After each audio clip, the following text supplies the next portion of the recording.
Hello students, I am Pinky. आज मैं class 11 के एसपी का असाइनमेंट का एसपी का सॉल्यूशन एक्सप्लेन करने वाली हूँ। फर्स्ट है एमसीक्यू। क्वेश्चन नंबर 1 में एमसीक्यू आता है। उसमें पहला है वाणिज्य पत्र व्यवहार में निम्नलिखित में से कौन सी शैली अधिक प्रचलित है। तो उसका आंसर है फुल्ली ब्लॉक शैली। वाणिज्य पत्र व्यवहार में निम्नलिखित में से कौन सी शैली अधिक प्रचलित है। तो पहला क्या है, फुल्ली ब्लॉक शैली। दूसरा है निम्नलिखित में कौन सा पत्र अनौपचारिक पत्र है। तो आश्वासन पत्र। निम्नलिखित में कौन सा पत्र अनौपचारिक वाणिज्य पत्र है। तो उसका आंसर है आश्वासन पत्र। वाणिज्य पत्र को सामान्य रूप से लिफाफे में रखने से पहले अधिक से अधिक कितने बार मोड़ना चाहिए। 3 बार। वाणिज्य पत्र में कागज सामान्य रूप से किस साइज का होता है। A4 साइज का। पत्रों द्वारा धंधा आपादित करने की प्रवृत्ति को क्या कहते हैं। वाणिज्यिक सूचना संचार कहते हैं। माहिती संचार प्रक्रिया की सफलता किन मुद्दों द्वारा निश्चित की जाती है। प्रतिभा। माहिती संचार प्रक्रिया की सफलता किन मुद्दों द्वारा निश्चित की जाती। तो प्रतिभा। डिविडेंड वितरण का कार्य कौन करता है। डिविडेंड वितरण का कार्य कंपनी का सामान्य सेक्रेटरी करता है। सरकारी मंडली के सेक्रेटरी के रूप में कौन होता है। स्टाफ क्रेडिट को सेक्रेटरी होते हैं। सेक्रेटरी के रूप में किसकी नियुक्ति हो सकती है। जीवन अंकित। 10वां है कंपनी सेक्रेटरी की क्या योग्यता होनी चाहिए। M.Com। कंपनी सेक्रेटरी की क्या योग्यता होनी चाहिए। M.Com। क्वेश्चन नंबर 2 1 वर्ड में आंसर, एक वाक्य में उत्तर लिखिए। तो पहला क्वेश्चन क्या है, पत्र व्यवहार अर्थात क्या। सूचनाओं का परस्पर आदान प्रदान करने की प्रक्रिया को पत्र व्यवहार कहते हैं। हमारे पास कोई भी इंफॉर्मेशन है, सूचना है, हम उसको पत्र द्वारा अपने फ्रेंड को किसी को भी आदान प्रदान करते हैं तो उसे पत्र व्यवहार कहते हैं। पहले के जमाने में क्या होता है, राजा महाराजाओं क्या करते थे, उनके पास कोई भी इंफॉर्मेशन है, कोई भी सूचना है या कोई जरूरी सूचना किसी को देना है तो पत्र द्वारा उस सूचना को दूसरे राजाओं अपने संबंधियों को भेजते थे। तो क्या है, सूचनाओं का जो आदान प्रदान होता है उसे पत्र व्यवहार कहते हैं। क्वेश्चन नंबर 2 अनौपचारिक पत्र किसे कहते हैं। सामाजिक एवं निजी संबंधों से संबंधित लिखे गए पत्र अर्थात अनौपचारिक पत्र कहते हैं। अनौपचारिक पत्र व्यवहार किसे कहते हैं, सामाजिक और अपने निजी संबंधों को।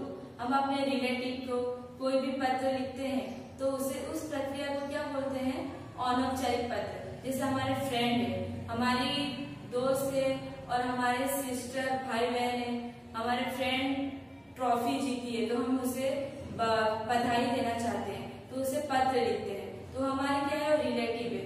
हमारे जो छोटे सिस्टर है वो लोग हॉस्टल में पढ़ते हैं तो वो हमें पत्र लिखेंगे।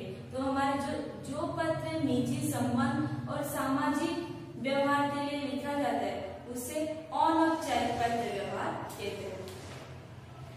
क्वेश्चन नंबर 3 मौखिक सूचना संचार क्यों आधारभूत नहीं माना जाता है। मौखिक सूचना संचार आज जब लिखित प्रमाण में हमारे पास कोई भी पत्र हो और कोई भी सबूत हो लिखित प्रमाण में, तब मौखिक सूचना संचार को आधारभूत नहीं मानते। मौखिक सूचना संचार को लिखित प्रमाण में आधारभूत नहीं माना जाता। राजा दशरथ के मंत्री कौन थे। क्वेश्चन नंबर 4 क्या है, राजा दशरथ के मंत्री कौन थे। राजा दशरथ के मंत्री सुमन थे। कौन, राजा दशरथ के मंत्री सुमन थे। क्वेश्चन नंबर 5 स्त्रीवा कहाँ प्रचलित था। स्त्रीवा रोमन राज्य में प्रचलित था। स्त्रीवा कहाँ प्रचलित था, स्त्रीवा रोमन राज्य में प्रचलित था। क्वेश्चन नंबर 6 निजी सेक्रेटरी किसे कहते हैं। इसे पीए या गुप्त सचिव के रूप में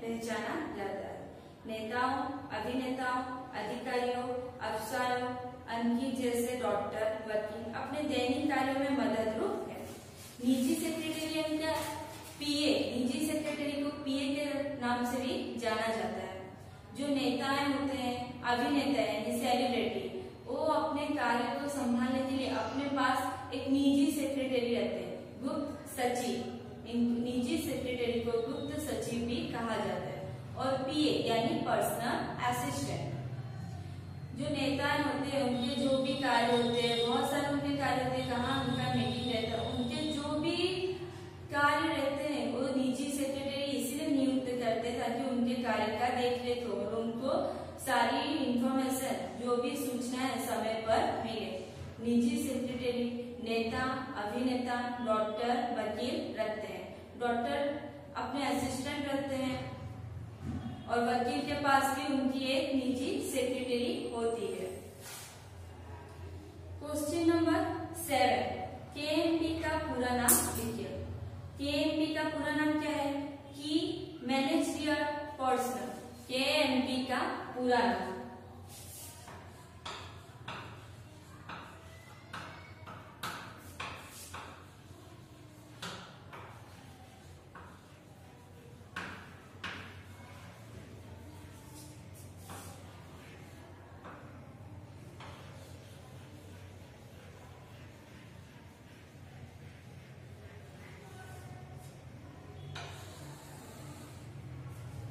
केएमपी का पूरा नाम क्या है? की मैनेजरियल पर्सनल।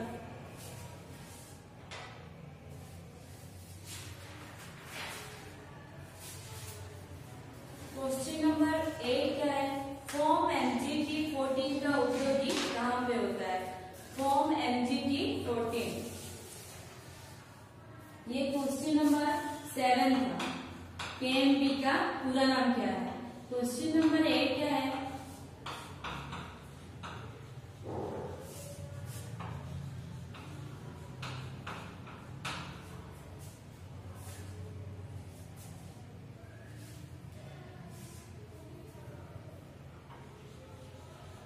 फॉर्म एमजीटी 14 का उपयोग कहाँ पे किया जाता है?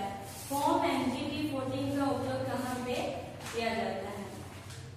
जब संचालक का प्रस्ताव और सेक्रेटरी के रूप में प्राप्त स्वीकृति पत्र पंजीकृत करवाना।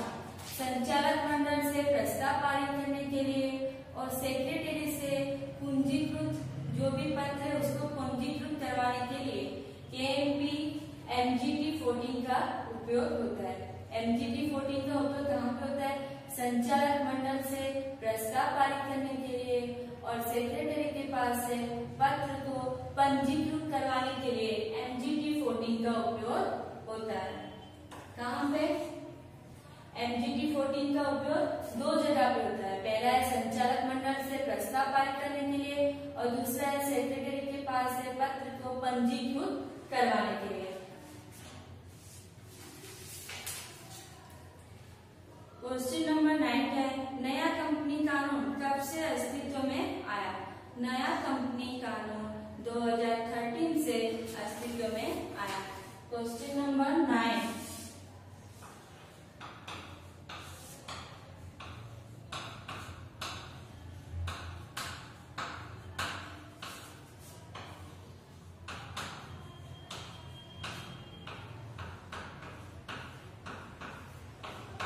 नया कंपनी कानून कब से अस्तित्व में आया है? नया कंपनी कानून 2013 से अस्तित्व में आया है। सेक्रेटरी के कितने प्रकार? क्वेश्चन नंबर 10 क्या है? सेक्रेटरी के कितने प्रकार है? सेक्रेटरी के 2 प्रकार है। क्वेश्चन नंबर 10 क्या है?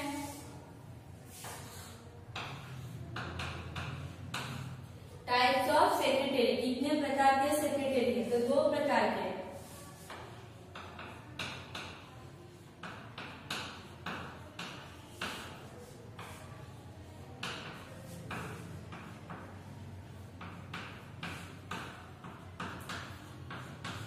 सेक्रेटरी के प्रकार कितने हैं? 2। सेक्रेटरी के कितने प्रकार है? 2 प्रकार है। पहला है केएमपी। क्वेश्चन नंबर 7, केएमपी का फुल फॉर्म क्या है? की मैनेजरियल पर्सनल।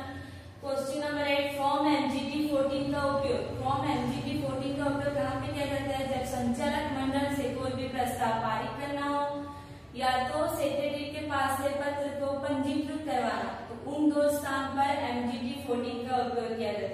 नया कंपनी कानून कब अस्तित्व में आया है?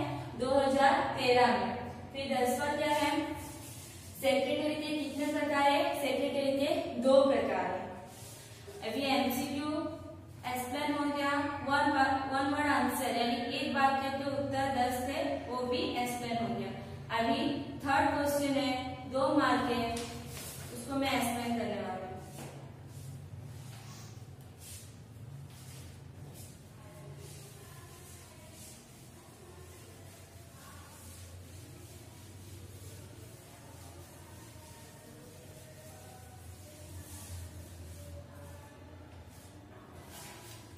2 नंबर क्वेश्चन में पहला है पत्र व्यवहार के प्रकार बताकर नाम लिखे।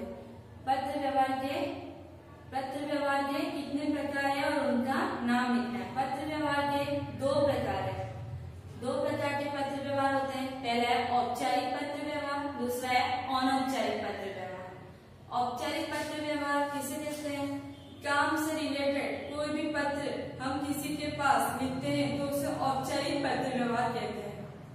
अनौपचारिक पत्र व्यवहार यानी जो पत्र अपने निजी संबंध या सामाजिक व्यवहार के लिए किसी के पास पत्र लिखा जाए तो उसे अनौपचारिक पत्र व्यवहार कहते हैं। यानी निजी संबंधों के लिए या तो सामाजिक व्यवहार के लिए कोई भी पत्र लिखा जाए तो उसे अनौपचारिक पत्र व्यवहार कहा जाता है। औपचारिक पत्र व्यवहार के 2 टाइप है। पहला है वाणिज्य पत्र व्यवहार, दूसरा है सरकारी पत्र व्यवहार। पत्र व्यवहार 2 प्रकार के हैं, औपचारिक और अनौपचारिक। औपचारिक पत्र व्यवहार अर्थात जो पत्र व्यवहार काम से रिलेटेड कोई भी पत्र व्यवहार किसी के पास लिखा जाए तो उसे औपचारिक पत्र व्यवहार कहा जाता है। अनौपचारिक पत्र व्यवहार यानी अपने निजी संबंध या सामाजिक कार्य के लिए कोई भी पत्र व्यवहार किसी को पास लिखा जाए तो उस प्रक्रिया को अनौपचारिक पत्र व्यवहार कहा जाता है। औपचारिक पत्र व्यवहार के 2 प्रकार है। पहला है वाणिज्य पत्र व्यवहार, दूसरा है सरकारी पत्र व्यवहार। वाणिज्य पत्र व्यवहार अर्थात क्या? धंधा के प्रचार और प्रसार हेतु लिखे गए पत्र, जांच पड़ताल हेतु लिखे पत्र, ऑर्डर के पत्र। हमें अपने जो बिजनेस है उसको चारों ओर फैलाना है, उसका एडवर्टाइजमेंट करवाना है, तो वो पत्र हम किसी के दूसरे बिजनेसमैन के पास लिखते हैं तो उसे क्या बोलते हैं? वाणिज्य पत्र व्यवहार। या तो जांच पड़ताल हेतु हमारे कोई बिजनेस में कोई हमारे पास हमारे बिजनेस को जांच करने के लिए आ रहे हैं, जो मेन ऑफिसर है वो हमारे पास पत्र लिखेंगे कि हम इतने तारीख को आपके ऑफिस में आते हैं, आपकी ऑफिस का विजिट करें, तो ये क्या है? जांच पड़ताल। तो जांच पड़ताल हेतु लिखे गए पत्र। ऑर्डर, हमें माल की ऑर्डर लेंगे तो हम पत्र लिख के भेजेंगे कि हमें इतनी माल की जरूरत है, जो कंपनी वस्तु का प्रोडक्शन करती है। तो कंपनी वस्तु का प्रोडक्शन करती है, हमें माल की ऑर्डर चाहिए, इसीलिए हम पत्र लिख के दूसरे व्यापारी के पास भेजते हैं। तो ये सब क्या है? वाणिज्य पत्र व्यवहार। दूसरा क्या है? सरकारी पत्र व्यवहार। सरकारी संस्थाओं और प्रशासन संबंधी लिखे गए पत्र, आवेदन पत्र, राशन कार्ड हेतु लिखे पत्र, पानी की समस्या के संबंध में लिखे गए पत्र। सरकारी संस्थाओं से रिलेटेड कोई भी पत्र लिखा जाता है तो उसे सरकारी पत्र कहते हैं। जैसे कि हमारे एरिया में पानी की प्रॉब्लम हो रही है तो हम लोग क्या करेंगे? म्युनिसिपैलिटी के पास पत्र लिख के सेंड भेजेंगे। तो ये क्या है? पानी की समस्या के लिए जो भी पत्र लिखा जाए, म्युनिसिपैलिटी वाले जो मेन है हेड ऑफिस वहां पे भेजेंगे कि वहां पे यहाँ ऐसे ऐसे प्रॉब्लम हो रहा है पानी की उस एरिया में। तो ये क्या है? सरकारी पत्र व्यवहार। क्वेश्चन नंबर 1 क्या था? पत्र व्यवहार के कितने प्रकार है और उनके नाम बताएं। पत्र व्यवहार के 2 प्रकार है, औपचारिक पत्र व्यवहार, अनौपचारिक पत्र व्यवहार। औपचारिक पत्र व्यवहार को फिर से 2 भाग में डिवाइड किया गया है, वाणिज्यिक पत्र व्यवहार, सरकारी पत्र व्यवहार। दूसरा है क्वेश्चन नंबर 2, प्रभावशाली वाणिज्यिक पत्र व्यवहार के लक्षण लिखिए। वाणिज्यिक पत्र व्यवहार प्रभावशाली, उसके जो भी लक्षण वाणिज्यिक पत्र व्यवहार के लक्षण लिखना है हमें। पहला क्या है? स्पष्टता होना चाहिए, दूसरा संक्षिप्तता, तीसरा संपूर्णता, चौथा वास्तविकता, पांचवा वाचक की अभिनव, छठा सत्यता, सातवां विवेक को। वाणिज्य पत्र विभाग के लक्षण क्या है? पहला क्या है? स्पष्टता होना चाहिए। जो भी पत्र में हम लोग वर्ड लिखे हैं वो स्पष्ट होने चाहिए, उसमें आधा अधूरा इंफॉर्मेशन नहीं होना चाहिए। दूसरा संक्षिप्त, ज्यादा बड़ा ज्यादा छोटा नहीं होना चाहिए।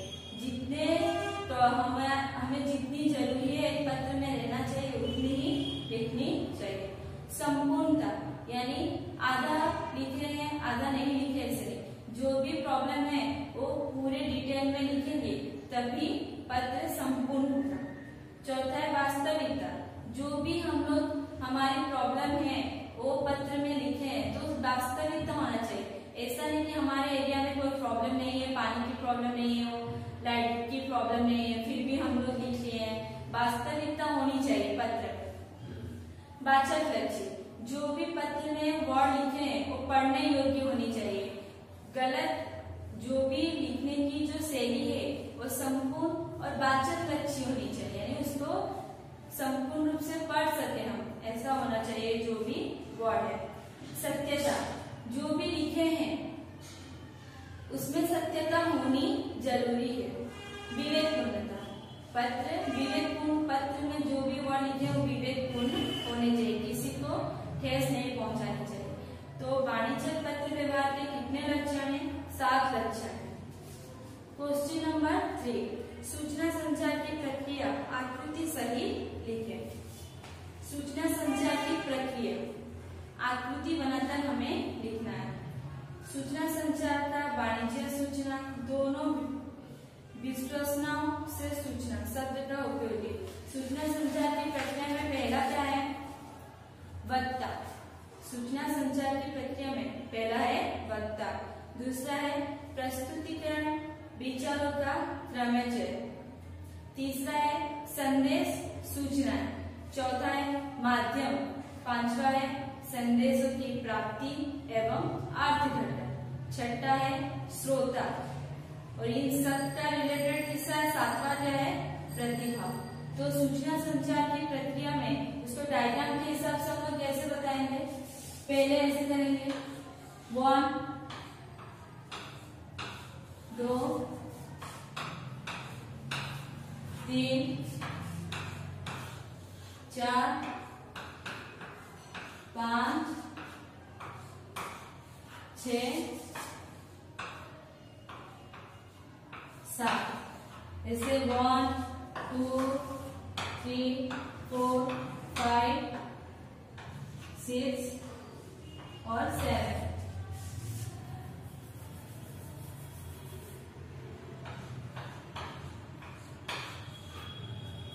ऐसे हम डायग्राम बना के सूचना संचार की प्रक्रिया को दर्शाएंगे। टोटल कितने प्रक्रिया है? 7। फिर क्वेश्चन नंबर 4 क्या है? पत्र के बाह्य आयोग को आकर्षक बनाने वाले वाक्य लिखें।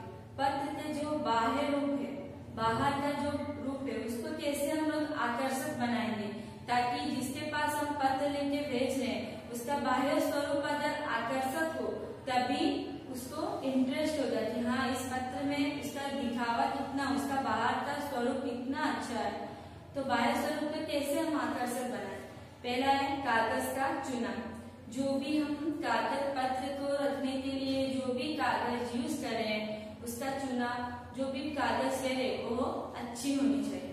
दूसरा है हाशिया, तीसरा है लिफाफा, चौथा है टाइपिंग, पांचवा है शैली, छठा है लिफाफे पर की लिखावट। ये टोटल 6 बात है जो पत्र के बाह्य स्वरूप को आकर्षक बना सकते हैं। पांचवा है निजी सेक्रेटरी कौन कौन रखते हैं? निजी सेक्रेटरी कौन कौन व्यक्ति रखता है? इसे पीए या गुप्त सचिव के रूप में पहचाना जाता है। नेताओं, अभिनेताओं, अधिकारियों, अफसरों, अंकी जैसे कि डॉक्टर, वकील अपने दैनिक कार्यों में मददरूप होने के लिए सेक्रेटरी की नियुक्ति करते हैं। निजी सेक्रेटरी कौन कौन रहते हैं? नेता, अभिनेता, डॉक्टर, वकील। अपने जो उनके जो डेली के वर्क रहते हैं उसमें उनको हेल्प हो, मदद करने के लिए वो सेक्रेटरी का नियुक्त करते हैं। निजी सेक्रेटरी को गुप्त सचिव के रूप में भी जाना जाता है। छठा क्या है, अच्छा स्वास्थ्य सेक्रेटरी के लिए क्या आवश्यक है? अच्छा स्वास्थ्य सेक्रेटरी के लिए क्यों आवश्यक है? स्वास्थ्य सेक्रेटरी के लिए क्यों आवश्यक है? अगर व्यक्ति अच्छा स्वास्थ्य का हो तभी वो सारे कार्य को कर सकता है, जैसे कि वो फिजिकली शारीरिक रूप से और मेंटली मानसिक रूप से जिस व्यक्ति को सेक्रेटरी के रूप में नियुक्त करते हैं वो शारीरिक रूप से और मानसिक रूप से स्वस्थ होना चाहिए। शारीरिक रूप से स्वस्थ नहीं हो और मानसिक तो वो कभी भी एक दिन काम पे आएगा और दूसरे दिन छुट्टी ले लेगा, क्योंकि उसकी स्वास्थ्य ही अच्छा नहीं है। तो फिर वो जो उसको नियुक्त किए हैं सेक्रेटरी के रूप में वो अपना कार्य अच्छे से नहीं कर पाएगा। मानसिक रूप से स्वस्थ हो तभी उसको कुछ भी सलाह अपने मालिक को दे सकता है। तो सेक्रेटरी स्वस्थ होना सबसे जरूरी है, शारीरिक रूप से और मानसिक रूप से, तभी वो अपना कार्य अच्छे तरह से कर पाएगा और कभी किसी को जरूरत हो सलाह मशवरा की तो दे पाएगा। सातवां है सेक्रेटरी के पद का अंत। सेक्रेटरी के पद के अंत के दो कारण लिखिए। सेक्रेटरी के पद का अंत किस कारण की वजह से हो सकता है? पहला है सेक्रेटरी की मृत्यु। अगर जिसको हम सेक्रेटरी के रूप में नियुक्त किए जाए वो अगर मर जाए तो उसका पद अंत हो जाए, उसकी जगह पे कोई नई सेक्रेटरी को हम लोग नियुक्त करें। दूसरा है वो अनुभव करने में असमर्थ हो, यानी वो कहीं कोई भी बात को अच्छे से जो भी इंफॉर्मेशन देता है वो अपने अच्छे से उस कार्य को नहीं कर पाए और कुछ गाइड देना हो तो वहां पे नहीं दे सकते, अपने कार्य को अच्छी तरह से ना करे, तो तब उसको निकालकर हम दूसरे सेक्रेटरी को दूसरे व्यक्ति को सेक्रेटरी के रूप में नियुक्त करते हैं। पहले दो कारण में क्या है? पहला, अगर व्यक्ति सेक्रेटरी का मृत्यु हो जाए तो उसका पद समाप्त हो जाएगा। दूसरा क्या है, वो अपने कार्य को अच्छी तरह से ना करे तो उसके पद का अंत हो जाता है। आठवां FICCI और BCCI का पूरा नाम लिखिए। FICCI का पूरा नाम क्या है? Federation of Indian chamber of commerce and industry. FICCI का पूरा नाम क्या है? Federation of Indian chamber of commerce and industry. और BCCI का फुल फॉर्म क्या है? Board of control for cricket in India. BCCI का फुल फॉर्म क्या है? Board of control for cricket in India. Question number 9, secretary के कार्य लिखिए। सेक्रेटरी का क्या कार्य होता है? पहला क्या है? कानून का पालन, विषय रिपोर्ट होने के कार्य। जो भी नियम है उसको पालन करना चाहिए, उसके पालन सेक्रेटरी को करना जरूरी है। दूसरा है सेक्रेटरियल मानकों का पालन होता है या नहीं उसकी जांच का कार्य। जो भी पहला क्या है? जो भी कंपनी के कानून है नियम है उसका पालन हो रहा है या नहीं यह जांच करना किसकी जिम्मेदारी है? सेक्रेटरी। दूसरा क्या है? कंपनी में जो भी सेक्रेटरी नियम लेते हैं उसको फॉलो किया जा रहा है या नहीं उसका जांच करना। तीसरा है निश्चित की गई अन्य फर्ज, जो भी उसका फर्ज है वो सब निश्चित किया जाता है, उसको अच्छे से निभा रहे हैं या नहीं वो। फिर 10वां है विभागीय सेक्रेटरी किसे कहते हैं? विभागीय सेक्रेटरी किसे कहते हैं? देश का प्रबंध करने के लिए मंत्री होते हैं। मंत्री जिस विभाग का हो उस विभाग के प्रमुख के रूप में संधि अधिकारी की नियुक्ति की जाती है, जो विभागीय सेक्रेटरी के रूप में पहचाना जाता है। मंत्री लोग को देश में बहुत सारे काम देते हैं, अलग अलग डिपार्टमेंट के लिए अलग अलग मंत्री नियुक्त किया जाता है। रेलवे विभाग के लिए रेलवे विभाग के मंत्री, एजुकेशन सेक्टर के लिए एजुकेशन मिनिस्टर, रेलवे के लिए रेलवे मंत्री, शिक्षा के लिए शिक्षा मंत्री, अर्थ के लिए वित्त मंत्री। तो अलग अलग विभाग के लिए अलग अलग मंत्री नियुक्त किया जाता है। एजुकेशन डिपार्टमेंट के लिए एजुकेशन मिनिस्टर नियुक्त किया जाता है। तो एजुकेशन मिनिस्टर क्या है? एजुकेशन शिक्षा विभाग के मंत्री है। शिक्षा विभाग के मंत्री अपने कार्य के लिए, अपने कार्य के उपयोगी के लिए जो भी व्यक्ति को सेक्रेटरी के रूप में नियुक्त करते हैं उससे उस विभाग का सेक्रेटरी कहा जाता है। तो विभागीय सेक्रेटरी यानी किसी एक निश्चित विभाग के लिए किसी व्यक्ति को नियुक्त किया जाए कार्य के लिए तो उसे विभागीय सेक्रेटरी कहते हैं। अभी क्वेश्चन नंबर 4। क्वेश्चन नंबर 4 में पहला क्वेश्चन क्या है? सेक्रेटरी की योग्यताएं लिखिए, कोई भी 5। क्वेश्चन नंबर 4 पहला था एमसीक्यू, दूसरा है 1 वर्ड आंसर, तीसरा है 2 नंबर वाला। अभी क्वेश्चन नंबर 4 है, उसमें क्या है? पहला क्वेश्चन क्या है? सेक्रेटरी की योग्यताएं लिखिए, कोई भी 5। सेक्रेटरी की कोई भी 5 योग्यताएं लिखना है। पहला क्या है? शैक्षणिक योग्यता,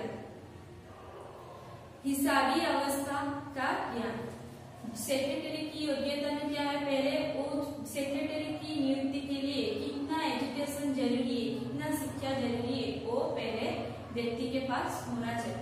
दूसरा हिसाबी अवस्था का ज्ञान, जो भी कंपनी में अदर सेक्रेटरी के रूप में नियुक्त होता है तो उसको हिसाबी जानकारी होनी चाहिए। तीसरा कार्यालय संचालन का ज्ञान, कार्य कैसे किया जाता है उसकी ज्ञान होनी चाहिए। सभा संचालन का ज्ञान,